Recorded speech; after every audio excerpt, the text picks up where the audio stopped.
Alrighty guys, we're at Blade Show West. We're at Schwarz Knives with TJ Schwarz, man. What's up? How's it going? So, TJ, what did you bring to Blade Show West? We brought all the good stuff, right? We have a family of Overland models. These are Overland fixed blades. We've got Overland Sport, Overland X, which is our newest model, and the original classic full-size Overland right here. These are all Magna Cut blade steel, 63-64 Rockwell. We have various finishes including Cerakote and Stonewash, various handle materials including G10, Richlite, Canvas Micarta, wood, all the good stuff. All different kinds of sheaths for those. We have the Lost Trail 5 over here. Yeah. This is a Dude, this thing is huge. a camp Here's one companion. of the big stripes. Yeah, I love camping. I love being in the outdoors. I wanted something that was just going to take the abuse and help me make kindling, make a fire, even be slicey enough to do some food prep. So we got that, of course, in a few Love it. configurations. And we're messing around with Magnamax. So Magnamax is a new story if you've been following knife steel. And we have a few knives here. We're actually giving a couple away. And That's cool. That's what we're doing here at the show. So, TJ, you are making knives, but you didn't start off as a knife maker. You started designing knives, and many people, maybe they have never seen your knives, but they've definitely seen the Archer, especially if you've watched Lone Star Knife and Supply videos, because this is my favorite knife. How were you involved with this knife? So I'm good friends with the guys down there at Tactile. They're really, really great people. We had kind of talked over various shows. We'd met and hung out a couple of years at various knife shows. And we just started to talk about what if we did a project together. And I flew down there. I went and met them at the facility. They showed me their capabilities. And they said, we want you to just throw everything you can at a knife. We want a halo product. We want something that just forget about all the normal constraints of manufacturing, about trying to fit a certain economy market or something, and just go after it.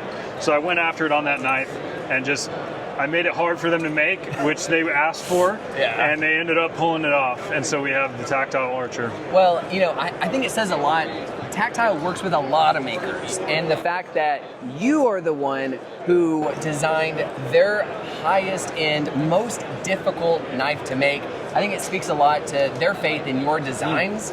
And as someone who has 4 Archers, I will say, I think you knocked it out of the park. Oh, thank you. So you didn't just, like I said, you didn't start off making knives. Can you talk about how you first started off in the knife industry? Yeah, I first started off as a strictly designer. So I was in college for engineering, and I never finished the degree because knives grabbed me, and I dove into the knife industry wholehearted. But in the early days, I was learning some 3D modeling in college, and right about that time, a friend of mine, Bill Koenig, asked me to help design some knives for him, and the rest is history. I just started designing. It's probably about 7 or 8 years of designing knives, and then we started manufacturing. So it's only been about 4 years we've been full-scale manufacturing, and so it's kind of a tale of 2 careers if you really think about it. I love the knife industry. So in 2001, you started making knives. Overland 21. was 2021. Thank you. Overland was the first model that you made. Yep. So how, for a brand new knife brand, you're not new in the industry, but your knife brand is new. What has been like the hardest part of getting people to know that you're making knives, what your knives are all about, and what Schwarz Knives is all about? Yeah, so I did have the lucky boost of having some familiarity out there with the name, so that was a little bit of help. But the biggest thing I found is you got to focus on the product first. You got to do it really, really well, and then that makes the second step much easier, which is you just got to put it in someone's hand. Because a lot of people focus a lot on putting it in front of eyeballs and putting it in hands, and they have to do a lot of that if the product wasn't put first. Whereas with what seemed to work for me was that if we put enough effort in the product and did it right, all we had to do was show it to a few people, and they would start to spread, and it would start to kind of waterfall from there. People tell people, people talk. Word of mouth still works in the modern economy. Absolutely. So it's worked for us. Well, that's awesome, man. So working with some new steels, you just had the X come out, which is a new size of the Overland. Is there anything coming up that people should be looking forward to? That's a good question. Yes. All of these knives have one thing that's missing, Oh. and that is that they don't have a pivot. Oh. So, I mean, yeah, you're right. Not a single one of these have a pivot. Yeah. That'd be crazy if So, they had a pivot. I don't know what kind of knife it would be if it had a pivot. Who knows? Probably, I don't know, a sword. Who knows? I don't know. I don't know knives. I don't know.